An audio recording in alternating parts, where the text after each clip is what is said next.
Last వీడియోలో మనం turmeric harvest చేసాం కదా. సో దాన్ని ఎలా పౌడర్ చేసుకున్నానో నెక్స్ట్ వీడియోలో చూపిస్తా అన్నాను. సో అదే ఈ వీడియో అనమాట. సో ఇట్లా ఫస్ట్ టైం చూసే వాళ్ళకి చిన్న క్లిప్ యాడ్ చేశాను. సో నేను టర్మరిక్ హార్వెస్ట్ చేశాను టెర్రస్ గార్డెన్లో. సో దాని పౌడర్ ఎలా చేశాను అనేది ఈ వీడియో చూపిస్తాను. సో మీరు ఎవరైనా చూసే వాళ్ళకి ఇంకేదైనా నెక్స్ట్ ప్రాసెస్ తెలుసుంటే నాకు కామెంట్లో చెప్పండి. ఈసారి ఆ ప్రాసెస్ ట్రై చేస్తాను పౌడర్ చేయడానికి. నాకైతే ఈ ప్రాసెస్ ఈజీ అనిపించింది, సింపుల్గా అయిపోతుంది అనిపించింది. సో నేను ఈ ప్రాసెస్ తీసుకున్నాను. మంచిగా టర్మరిక్ హార్వెస్ట్ చేశాక క్లీన్ చేసుకోవాలి. ఒక 2-3 టైమ్స్ కంపల్సరీగా క్లీన్ చేసుకోవాలి, డస్ట్ లేకుండా, మట్టి అదంతా లేకుండా.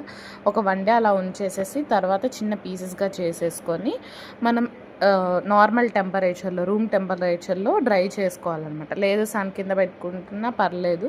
నేను నార్మల్ రూమ్ టెంపరేచర్లో డ్రై చేశాను అనమాట. మనం డ్రై చేసేదాన్ని మనం పౌడర్గా చేసుకోవాలన్నమాట. సో పౌడర్ ఎలా చేశానో చూపిస్తున్నాను. నేనైతే ఇట్లా రోల్ యూజ్ చేశాను. డైరెక్ట్ మిక్సీ కూడా యూజ్ చేసుకోవచ్చు. ఎందుకని చెప్పేసి నేను కచ్చాపిచ్చా దంచుకుందాంలే అని చెప్పేసి సో రోల్లో అనమాట చిన్నగా కొంచెం దంచేసుకున్నాను. కొంచెం మెత్తగా అయ్యేటట్టు దంచేసుకున్నా. సో మీకు చూసే వాళ్ళకి ఎవరికైనా ఇంకో ప్రాసెస్ ఏదైనా ఉంటే నాకు కామెంట్ చేయండి. నేను నెక్స్ట్ టైం అది యూజ్ చేసి మళ్ళీ వీడియో పెడతాను. సో చూస్తున్న వాళ్ళు కంపల్సరీగా సబ్స్క్రైబ్ చేసుకోండి. సింపుల్ వీడియోస్ నేను అప్లోడ్ చేస్తుంటా. అండ్ మీరు ఖచ్చితంగా సపోర్ట్ చేయాలి కూడా. మీరు సపోర్ట్ చేయకపోతే ఇంకెవరు సపోర్ట్ చేస్తారు.